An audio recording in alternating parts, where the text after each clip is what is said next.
morning, who went missing a year ago, and his parents still have no idea what happened to him. I hope you could show that picture up. You know, this really hit me, this story, because this young lad came home from school, took his jacket off, changed his clothes, went to the bank, withdrew £200 from his savings account. He's never been seen since. 14 years old. And you know, there's 100,000 children go missing a year under 16. 100,000. And the parents are absolutely beside themselves with worry, have no idea what's happened to him. And the suspicion is that he's on the streets of London because he was seen in a CCTV camera film wandering around. 100,000, you would think, would make the news all the time. You would think so, and I guess that's the problem, just too many. And when you read this story, it really does pull at the heartstrings. And the family background before, there was no issues, can't understand why, a bit unhappy at school, but no real problems. And then you read their heartwarming story. There's nothing they can do to get him back. His name is Andrew Gosden, and there if he anybody's is. seen him. Yeah.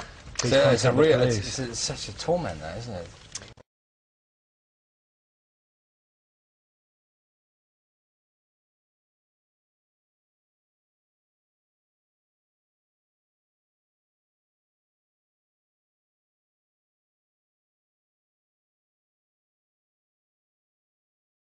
And, you know, I know you know because I've heard it on your show before. I mean, we steal 100 to 300,000 children a year just here in this country, and we drain their blood and we mix it with a Passover bread, and then we throw the bodies into the slaughterhouses that we own, and we grind up all the bodies in the sausage and the hamburger. McDonald's is one of our favorite outlets, and the people, they eat it for breakfast, they eat their children for lunch.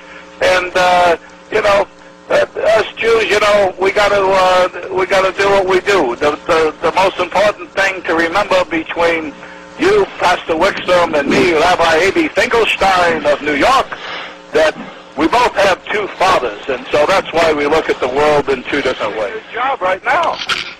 Yes, you've done a pretty good job, but you know, there's quite an awakening coming, and my father, who's not your father, my father Yahweh, who isn't your father, of course your father is talked about by my father in John 8:44, stating that your father was Satan and that you're the descendant of Cain, who was the first murderer. And you know that's true because you teach it in your synagogue.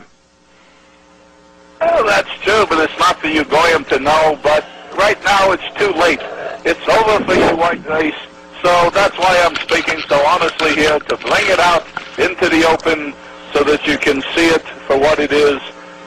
You've been teaching the people real good, but they don't wake up, do they? You don't get a lot of followers, do they? Because you know why? They're scared of us Jews, because they don't want to be called anti-Semites, and they believe that we're the chosen people, and so that's why we can do whatever we want to do, and we can get away with it because the white men are cowards, and we go to the synagogue all the time and have some Manischewitz and dance the Hava Nagila. Well, that's very interesting. I understand that, but I also know the bloodletting. I know that on your Passover, which isn't mine, that a lot of little children do disappear, and I do know that, and I know a lot of police departments and agencies have been informed, but you're very open. You're very open tonight. I'm very surprised that you're talking about the bloodletting of the little children, that you put their blood in the matzah balls, and that you eat it on sacrifice on Passover. Well, there was a Goyim that wrote a book about it back in the 30s. I forget his name at the moment. But anyway, he wrote the book. People didn't buy the book. People don't want to listen. We've been doing this for thousands and thousands of years, since down to Adam's time. We take the children of our enemy, which is the white race, and we bring them to the basements in the synagogues, where we drain their blood and watch them die there. It's very similar to how we do the sacrifices that we do with the kosher butchering, and so we do that, and then we mix it with the Passover bread, and so we eat the blood of our enemies. And the bodies, we're not cannibals, so what we do is we take those, because we can make some shekels, and we give them to the slaughterhouses, And those are pounds and pounds and pounds of meat that we grind up in the sausage and the hamburger, and that's why we made those the most popular things, sausage for breakfast and hamburger for lunch. And so all the goyim out there are really eating their children.